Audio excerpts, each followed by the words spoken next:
মসজিদে জামাত চলে, কি চলে? মুসলমানের বাচ্চা ওই মসজিদের সামনে দিয়ে হেঁটে যায় না, যায় না? মসজিদে আজান চলে, ওই মসজিদের সামনে দিয়ে আমার স্ত্রী, আমার বউ, আমার মেয়ে মাথাতে বেপরদা হয়ে হেঁটে যায় না, যায় না? এ কি মুসলিম? একটা মসজিদের সামনে দিয়ে হিন্দু নারী হেঁটে যায়, মাথাতে কাপড় থাকে না, এর পরিচয় কি? হিন্দু। একটা মসজিদের সামনে দিয়ে যখন জামাত চলে তখন হেঁটে যায় একটা হিন্দু পুরুষ, তার পরিচয় কি? হিন্দু। এখন কথাটা শুনেন, জামাত যখন চলে, যখন আজান হয়, আপনি আমি কিভাবে পারি ওই মসজিদের সামনে দিয়ে হেঁটে যেতে? লজ্জা লাগে না? এই ভাই, লজ্জা লাগে না? আপনি মরবেন না? কাকে এত বাহাদুরি দেখাচ্ছেন? কারে এত বাহাদুরি দেখাচ্ছেন মিয়া? আপনার মৃত্যু হবে না? আজকে আপনার বাবা চলে গেছে, আপনার দাদা চলে গেছে, আপনার নানা চলে গেছে, নানি চলে গেছে মিয়া। আপনিও একদিন কোন দিন ওই বিছানাতে শুয়ে থাকবেন, উঠতে পারবেন না। আপনার কোন দিন মৃত্যু হয়ে যাবে আপনার স্ত্রীও বুঝতে পারবে না। একজন মানুষ যখন মরে যায়, একজন মানুষ যখন দুনিয়া থেকে চলে যায়, কোটি কোটি টাকার মালিকও যদি হয়ে যায়, তার স্ত্রী একটা দিন তার কাছে থাকতে চাইব? মানুষ যখন মরে যায়, মানুষের যখন মৃত্যু হয়ে যায়, ওর স্ত্রী, নিজের স্ত্রীও তার পাশে থাকতে চায়? খালি স্ত্রী কেন, স্ত্রী যদি মরে যায় স্বামীরা থাকবে? স্বামীরা তো আর একটা বিয়ে করার জন্য রেডি। কি করার জন্য রেডি? কথা বলেন, কি করার জন্য রেডি? মরেছে তো মরেছে, যাক। কিন্তু আপনাকে আমি যেটা বোঝাচ্ছি, সালাত যদি আদায় না করেছেন জান্নাত পাবেন না। আমার মসজিদে আমি এলান করে দিয়েছি, আমার মসজিদে আমি বলে দিয়েছি, যে সালাত আদায় করবে না তার জানাজা আমি পড়বো না। আমি ইব্রাহিম খলিল কি পড়বো না? পড়ি না জানাজা। যেই বেনামাজি, যেই বেরোজাদার, যেই আল্লাহকে চিনে না, যেই রবকে চিনে না, ওই ব্যক্তিকে আমি ইব্রাহিম খলিল বিন ইসমাইল মুসলিম তাকে চিনি? আরে যে রবের ইবাদত করে না, যে রবকে মানে না, যে রবকে অনুসরণ করে না, আমরা তাকে অনুসরণ করব না। যে রবের কথা বুঝে না, রবকে মানতে চাই না, তার জানাজাতে আমরা যাব না। সে যত বড় নেতা হোক, সে যত বড় ধনী হোক, যদি মরে যায় বেনামাজি হয়ে থাকে, আপনি পরেশগার হয়ে থাকলে তার জানাজাতে উপস্থিত হতে পারবেন? জান কেন? একটা বড় লোক মারা গেলে 10 দিন ধরে এলান চলে। 10 দিন একটু বেশি হয়ে গেল, 2-3 দিন। কয়দিন? অমুক গ্রামের অমুক ব্যক্তি এমন সময় মরেছে, তেমন সময় মাটি হবে। অমুক অমুক অমুক অমুক অমুকের ছেলে, পদবী কতগুলা? অমুক অমুক অমুক অমুকের ছেলে। খুঁজতে খুঁজতে যান, এক ওয়াক্ত সালাত কোনোদিন আদায় করেনি। আছে না নাই? আরে খুঁজতে যান, তার খুঁজতে খুঁজতে খুঁজতে খুঁজতে যান, ওই বেটা কোনোদিন পশ্চিম দিকে তাকায়ে দেখেনি। এমন নেতারা আছে না নাই? তারা যদি মরে, ওই জানাজার জন্য মাইকিং করা হয় না? হয় না? হয়তো গ্রামগঞ্জে হয় না ভাই, শহরে হয় না। কোথায় হয়?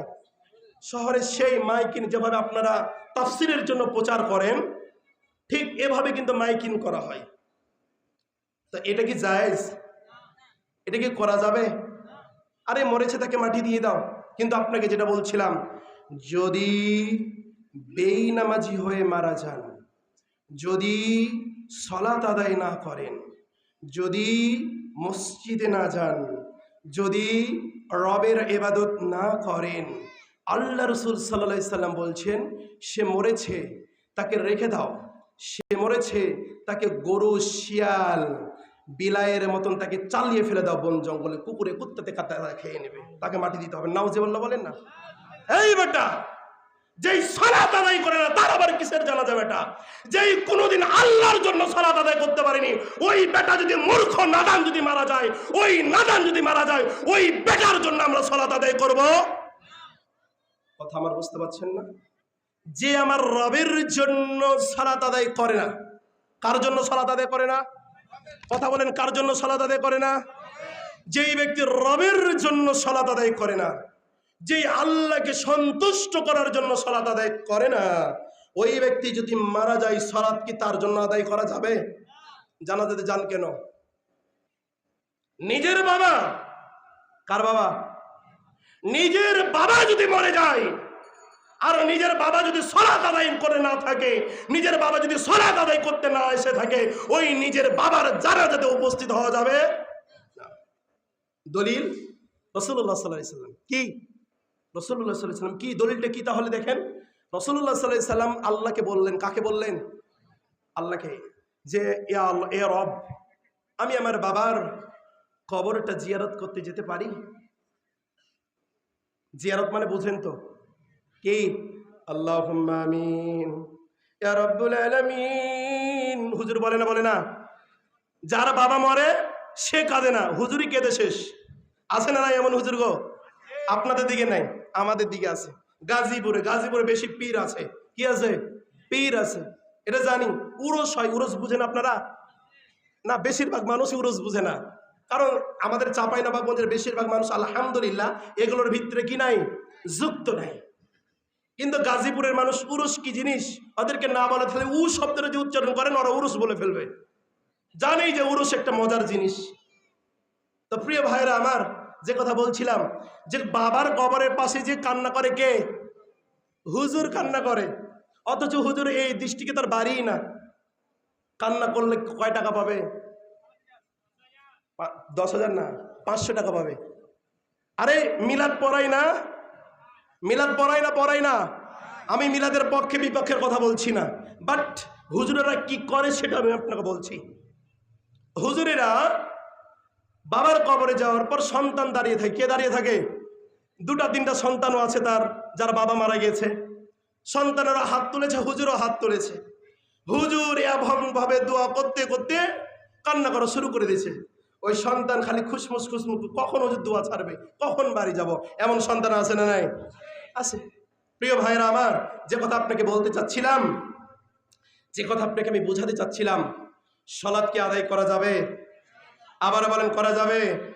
করবেন ইনশাল্লাহ? আবার বলেন ইনশাল্লাহ। যতদিন জীবনে জীবিত থাকবেন, যতদিন জীবনে জীবিত থাকবেন, যতদিন জীবনে জীবিত থাকবেন, যতদিন জীবনে জীবিত থাকবেন, যতদিন আপনার নিঃশ্বাস চালু থাকবে, যতদিন আপনি কথা বলতে পারবেন, যতদিন আপনার রক্ত চালু থাকবে, কোনোদিন সালাতকে ত্যাগ করবেন না ইনশাল্লাহ। আবার বলেন ইনশাল্লাহ। সালাত ছাড়া কবরে জায়গা পাওয়া যাইব? কবর জায়গা দিবে না। মালাকুল মাউত ভালো আচরণ করবে না। এই জন্য বলি, আমরা যতদিন বেঁচে থাকবো সালাতকে কোনোদিন ছেড়ে দিব না। তবে সালাত যদি আদায় করি, জুয়া খেলতে পারবো? এই বন্ধু, সালাত কি? বুনিয়াল ইসলাম আলা খামস। ইসলামের খুঁটি কয়টা? কথা বলেন, কয়টা? যারা জোরে বলছে না তারা জানে না ইসলামের খুঁটি কয়টা। আবারও বলতে হবে, কয়টা? মা বোন, আপনি কি জানেন ইসলামের খুঁটি কয়টা? অবশ্যই জানে আপনার স্ত্রী অথবা মেয়ে, আপনার বোন। ইসলামের খুঁটি কয়টা? 5টা। এই 5টার ভিতরে সালাত আছে না নাই? যদি সালাত সঠিক থাকে, আল্লাহ রাসূল তো বলছে যে সালাত যদি সঠিক থাকে তাহলে তোমার সমস্ত ইবাদত কবুল হবে। আর যদি সালাত যদি সঠিক না থাকে, কি হবে না? ইবাদত কবুল হবে না। মানুষ যদি সালাত আদায় না করে, সে ব্যক্তি জুয়া খেলতে পারে না?